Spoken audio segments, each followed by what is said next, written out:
Welcome to the HAYVN Hubcast, a place to learn what business leaders, owners, and professionals are doing to navigate and grow in today's market. Hear from industry experts on everything from marketing, leadership, financing, and more. Brought to you by HAYVN, a co-working space where you can connect, create, and get stuff done.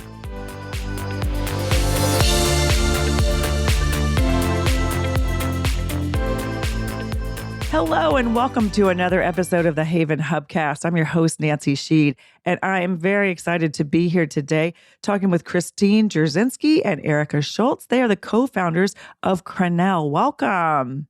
Thanks for having us.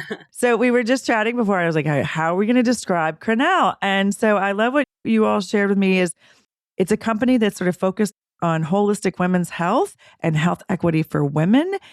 When we first met you or learned about you, you were kind of a one-product company.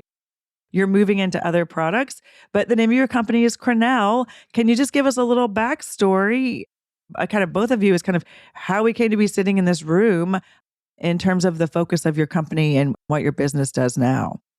So Cranel was really born out of necessity. It started as wanting to prevent pesky urinary tract infections, which impact like 60% of women, 30% of men. And Erica and I were alongside those 60% of women suffering with UTIs.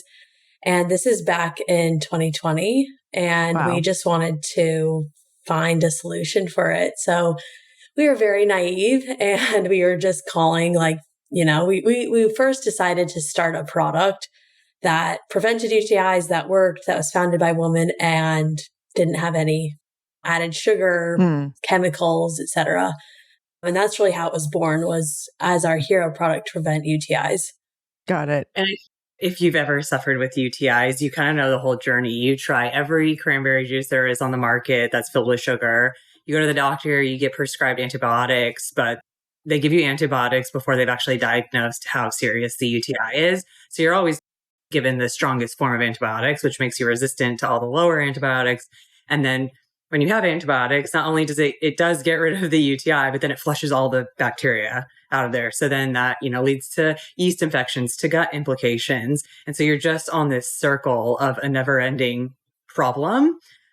And we wanted to get off that circle and do something preventative and something that worked for us personally. Okay. I want to say thank you for your service. Thank you for your service as one of those people on that 60%. Before we kind of get into where you are in your business now, and Christine, you alluded to the naivete of like, we just want to solve a problem. Yeah.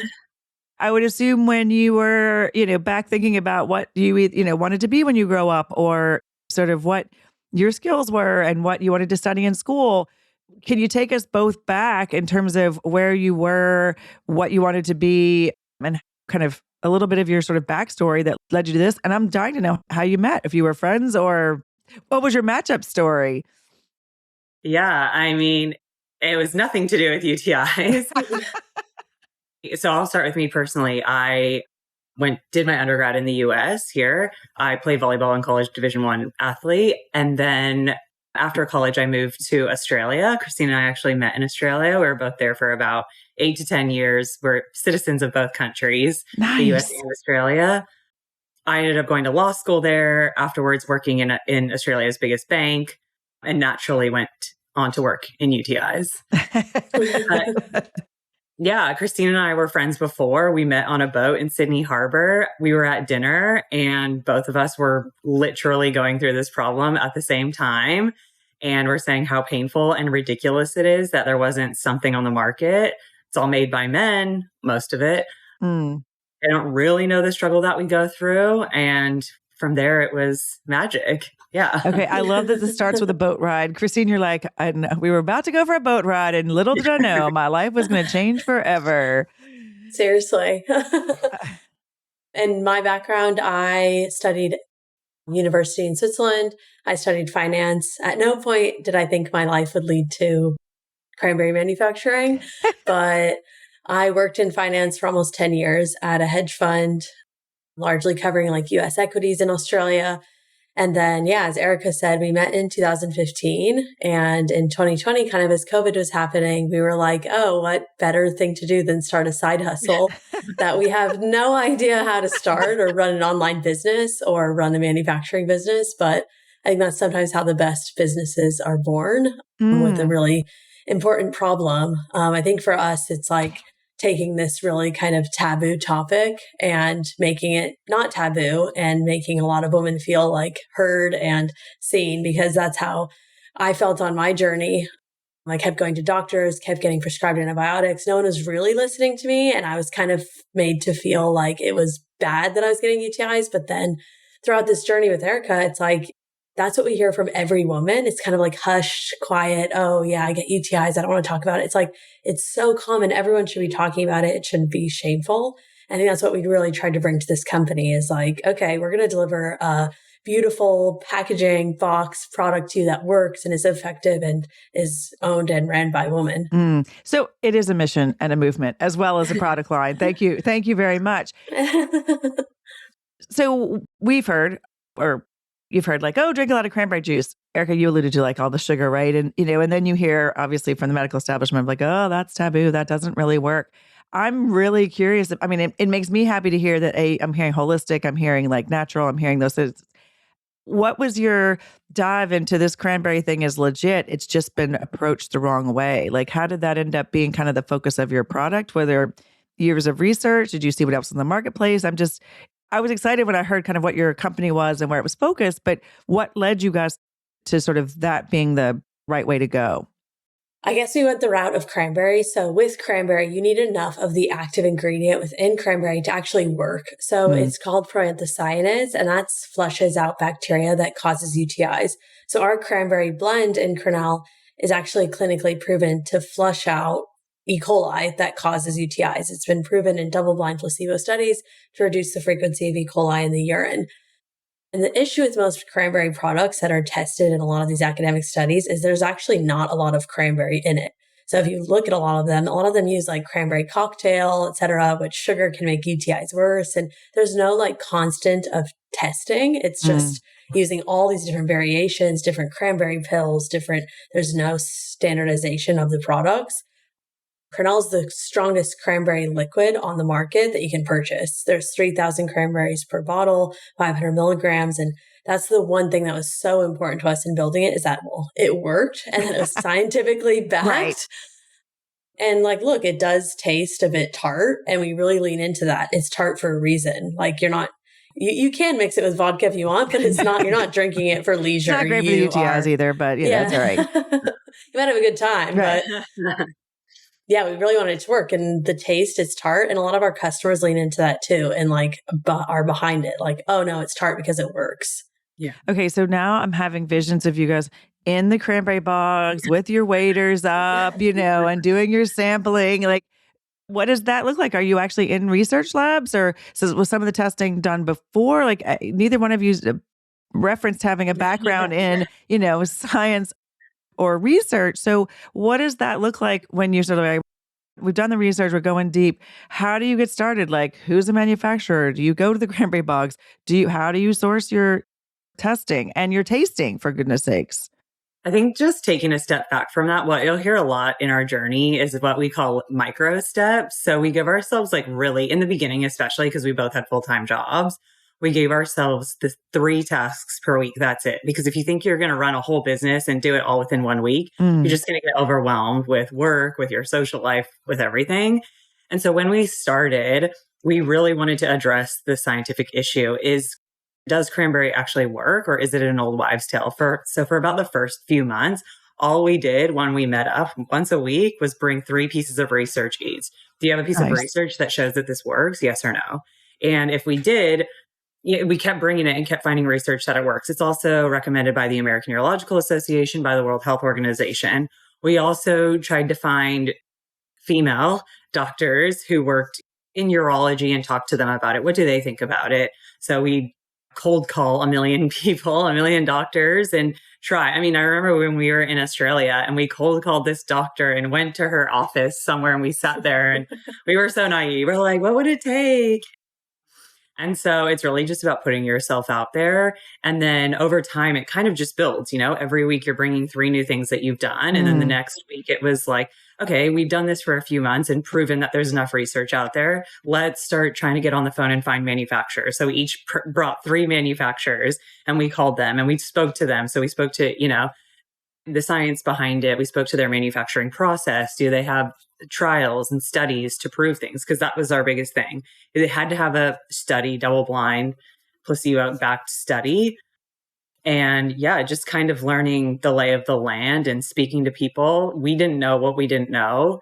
And we are so open to learning from people who are experts in this space. And I think that's the most important thing that we could do. Yeah. So a lot of it is just cold calling and hustling and begging manufacturers to give you the smallest minimum order that you could. That you could try. Yeah. Pull at their heartstrings. Say you're 2 women trying to solve an issue.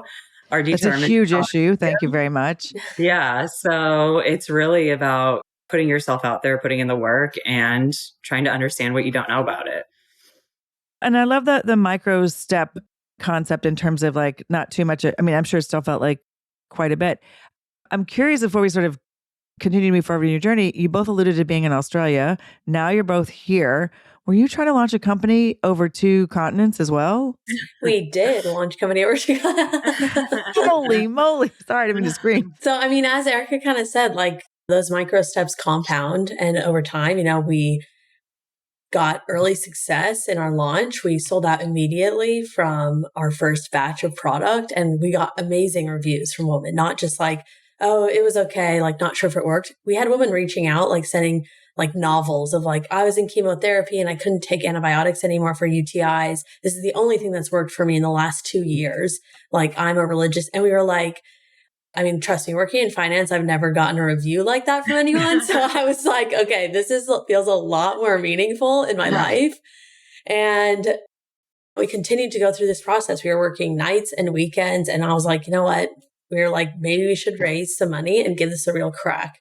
And we did. We ended up doing a fundraising in Australia and really with the intention of launching in the US. And we never have to something. So we're like, we may as well move to New York City. And so really like threw ourselves into it to launch here. And as I said, those micro steps really compound. So now we have like 3 cranberry suppliers. We have 2 manufacturers, 2 fulfillment centers across the US and Australia. And we still service those customers in Australia with Australia made product and same in the US. Wow. So it's definitely been a journey, a steep learning curve, if you will. I love that you keep alluding to the naivete. You're like, we just didn't know we didn't know, and we kept going. And I hear that a lot in these conversations with successful entrepreneurs. You kind of beat me to the punch, Christine. I was, at what point do you bring on outside support, or outside funding? And then also in that similar point, at what point do you also sort of say, okay, this is no longer the side hustle or the side gig?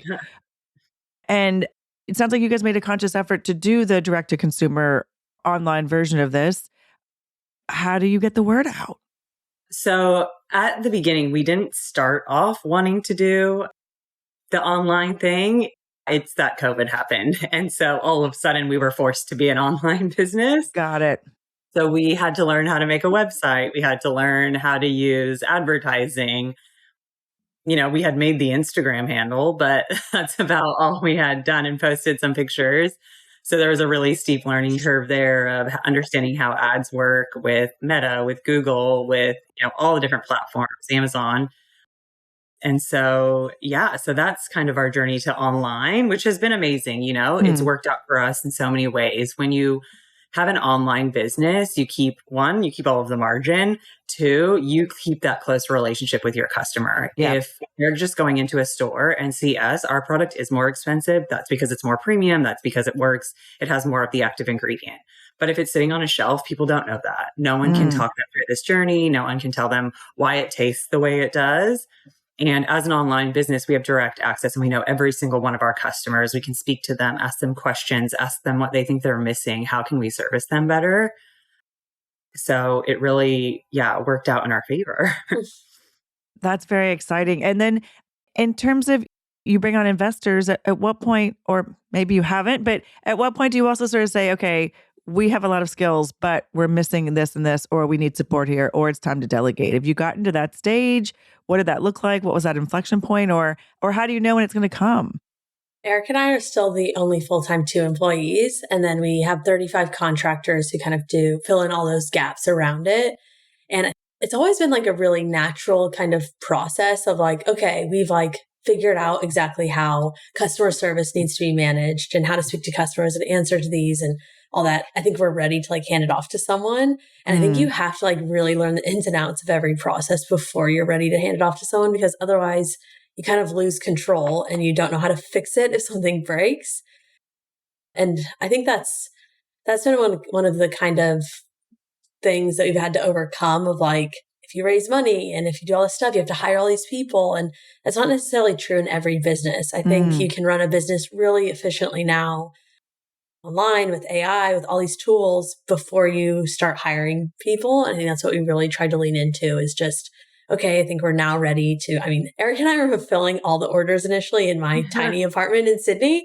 And so we were very keen to outsource that at some point because there's definitely steps that you have to take to be able to scale. And I think always having that North Star of like, okay, we want to help as many women as possible. We can't do that in this tiny apartment fulfilling orders ourselves. Yeah. So like that needs to be outsourced. And like that was always kind of the process of how we made those decisions.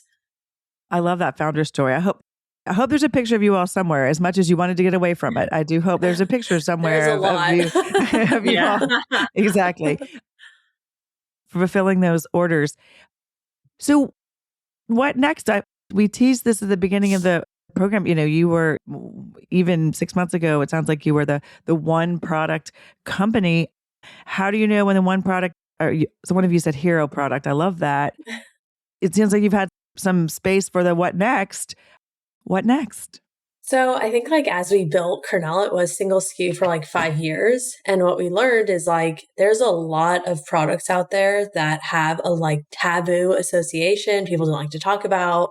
They are mostly owned by men and they could just be better. And I think while we're already driving women to the website, building this trust, women continue to purchase Cranel. I think one of our earliest customers has been with us since 2020, like that batch of customers. It's amazing to have that trust.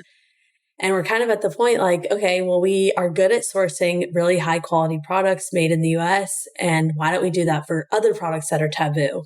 So we just launched complementary to Cranel, we just launched a probiotic and prebiotic. That's also great for gut health. UTIs, if you're getting UTIs, yeast infections, all that jazz, it's usually caused by like probably starting as a gut health problem. Something's off. And then you take antibiotics and compound the issue. And Cranel can help with that. Cranberry is really good at nurturing good bacteria, flushing bad bacteria. But we decided to launch a probiotic/prebiotic because it just helps. Yeah. It makes everything better, stronger, your vaginal microbiome, your gut microbiome. So the difference between ours and competitors is it's actually protected from stomach acid. So 90% of all store-bought probiotics are killed in stomach acid, which defeats the whole purpose. Whereas ours has a technology around it. So 90% of those probiotics actually survive and make it to the gut. And that was really important to us. It's like, okay, if we're going to put something in our body, we want it to actually be effective and work. And you're in this space, it sounds like, not to put you on the spot, but I am. FDA, no FDA, your medicine, your supplement, you're in a really interesting space. How do you balance that in terms of sort of being part of somebody's health support without having to sort of be competing in the drug and medical support world? And that's my naivete. So you guys might say it's really clear, Nancy. It's not. And, you know, along with a lot of companies, it's true, right? A lot of companies try to claim things and tell you everything. What we're lucky with, especially with Cranel, is that it is cranberry. So it's still classified as a food. So we can never say it cures UTIs, which it doesn't. It's preventative. It helps keep that bacteria flush. And, you know, what we have on our side is that a lot of women already know when they think of cranberry, they think of UTI. Right. So we had that on our side and we just talk about the science behind it. We don't go in and make really bold claims. We help them where we can. If we have questions, we talk to medical professionals, doctors, researchers, scientists, and find the information from them on what we can say. I think one important nuance though is supplements. I mean, Cranel is just like a juice. It's classified as a juice because it's just cranberry. I mean, it's pure cranberry that helps flush UTIs. But supplements themselves kind of sit in a nuanced position, all supplements, because in the Clinton era, they actually passed a like pipeline to get these kind of supplements approved faster. So it's kind of this gray area of like the FDA doesn't have oversight over them. They just don't cover them. But like for us, sometimes it's frustrating because it's like, well, if cranberry is effective, it'd be great if the FDA would recommend them because right now, 25% of women are resistant to antibiotics because they don't see it as like, it's not classified as a drug you can take to prevent them. Erica and I are on the National Antimicrobial Institute. We're advisory members of that. And it's incredible. Like right now, you know, we were talking about the marketplace. One of the biggest, I guess, like not competitors, but peers of ours is a company that you never have to see a doctor. You never have to speak to a medical professional. You fill out a quiz online and you can pick up the strongest dose of antibiotics from your local CVS without talking to anyone. And it's really unfortunate because it's like women don't know what they're taking. And as most women know, when it's burning and you have to pee, you will do anything to stop it. I was going to say, I understand why that exists. I'm just going to say, I understand why that exists. I'm glad you're here. But that education piece is kind of missing for people. Well, I think it goes back to this is more than a product, right? Before we're here talking on the HAYVN Hubcast because you all were the congratulations winners of the most recent HAYVN Hatch, which is our sort of nice Shark Tank pitch competition. Congratulations. And then how did you actually learn about HAYVN and the pitch competition? And has that been part of your journey, doing lots of pitching? Or can you walk us through like what that experience was like? I think just the nature of running a startup, you have to be in the mode to constantly pitch and be rejected and be accepted and win those, like everything. I recently moved to Rowayton actually, and I came across HAYVN. A few people recommended it to me. And one of my friends was like, oh, you should apply to pitch. And we were selected to pitch, which is really exciting. And it was amazing to find a community in Connecticut that was like all women. And it was incredible. And we were really excited to win. That was exciting. But yeah. It was awesome. I mean, the night was amazing. There were so many amazing companies, and I love that they were run by women. And it was just awesome to hear everyone and their journey because it can get tough. I feel lucky that I have Christine, a co-founder. A lot of these women who are doing it by themselves is, you know, I don't know how they do it. Yeah. We've had panels at HAYVN and like that talk about the partnerships and it's always, yes, there are good sides and bad sides. I think not being on that journey alone makes it really helpful and easier to get up the next day to say, hey, what about this? Or, oh my God, this happened. Well, congratulations. I always say to people, like, come to the HAYVN Hatch, even if you couldn't care less about business or investing, it's just kind of gives you hope in terms of what's going on in the world and the future. So thank you all for being a part of it. And congratulations again. If people are interested in learning more about Cranel, about you all, about the journey, about like this movement and mission, what's the best way to reach out and connect with you? You can go to our website, www.cranel.co, and then we're on all the socials, TikTok, Instagram, Facebook. It's Cranel Official. So find us there, chat to us, message us. We love to chat. We love talking about this. I've literally have the site pulled up right now. I'm like, okay, yes, please. I want this product. Thank you so much for being here. And we appreciate hearing your entrepreneurial journey. Keep fighting the good fight, please. And we will be following along and we'll include all this information in the show notes. Again, thanks, Christine, and thanks, Erica. Thank you so much, Nancy. Thank you. Thanks for listening to the HAYVN Hubcast, a place to learn what business leaders and owners are doing to navigate and grow in today's market. Please leave a review on Apple Podcasts and subscribe on your favorite podcast app. HAYVN is a co-working space and virtual community located in the heart of Fairfield County, Connecticut. HAYVN is a hub for business owners and professionals to connect, create, and get stuff done. Find out more about the HAYVN community online at hayvn.com. That's HAYVN.com. HAYVN Hubcast is produced by Sound Advice Strategies.